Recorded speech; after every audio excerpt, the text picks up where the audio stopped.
Welcome back. President Trump held a closed-door White House meeting yesterday with 15 oil executives. While there was no talk of tariffs, they did speak of furthering innovation, artificial intelligence, and what the energy sector needs. The White House says this. Today, President Trump met with leading oil executives who are eager to unleash American energy after 4 years of Biden's radical climate regulations.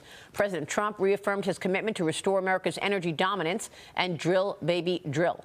The Trump administration approved the Venture Global CP2 plan, and that is a plan to export natural gas from Louisiana. Energy Secretary Chris Wright said that cutting red tape like this will allow the U.S. to meet growing energy demands for decades. Joining me now is American Petroleum Institute President and CEO Mike Sommers.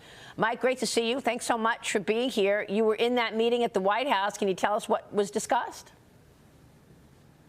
Well, this was really a meeting that was 4 years in the making. Under the Biden administration, the oil and gas industry was not welcome in the White House. And finally, we have a president who's focused on energy dominance. And in the meeting yesterday, what the president said was that we're going to have an opportunity to finally open up some of these federal lands and federal waters that were restricted by the Biden administration. He's going to be fast on getting permits for those LNG terminals and really focus on making sure that the United States has the energy that it needs to power the future. Particularly as we see AI coming online, we're going to need a lot more energy, and that means a lot more oil and natural gas. Yeah, so I mean, how long do these projects take? Because I know these are long-term investments, and what I keep asking our lawmakers and other guests is, what is it going to take to get Congress involved to codify some of these executive orders that President Trump has put in place? These executive orders unleash energy dominance. But don't you need Congress to codify these into law to ensure that these are permanent and are in place past President Trump's term? At the beginning of this administration, we put forward a 5-point energy roadmap. The good news is that the president has already fulfilled almost 60% of that roadmap with his day one executive orders and lifting the LNG pause. Now we need Congress to act to make sure that those are durable for the long term. So Congress, it's your turn.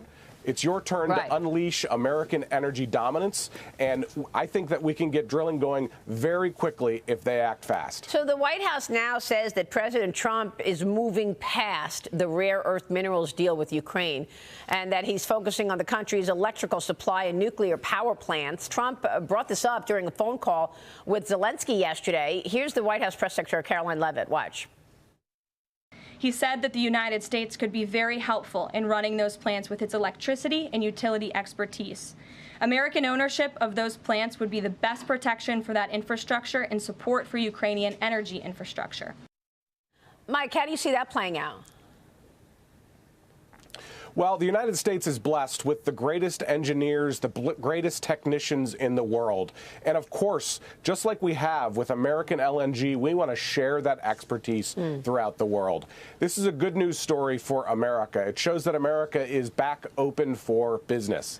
And we're going to be focused on making sure that we're not only just producing oil and gas here, but we're also sharing that expertise with our allies all over the globe. You know, we've been talking about the White House's America First investment policy since it was released back in February. And President Trump issued this memorandum partly to limit China's access to U.S. markets as part of his America First investment policy. The president called out China's control of coal, for example, authorizing the immediate production of coal, beautiful, clean coal, he called it.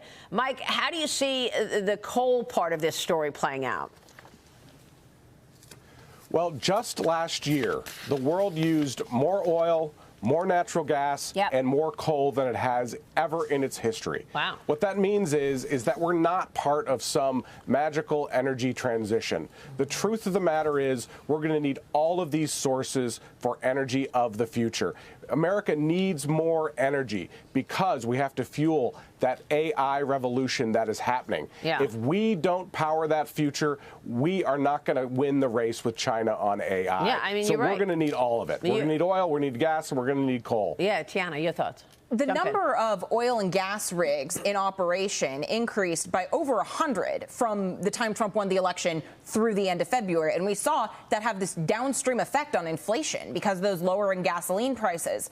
How much of a threat, as the president makes cost of living his #1 goal to deliver to the American people, how much of a threat is future movement from OPEC Plus and potential blowback from the tariffs when it comes specifically to bringing down these energy and gas prices? Well, the truth of the matter is that the oil and gas industry is an industry that has benefited from free trade policies, particularly with Canada. So how the process works is that we import Canadian crude at a 20% discount.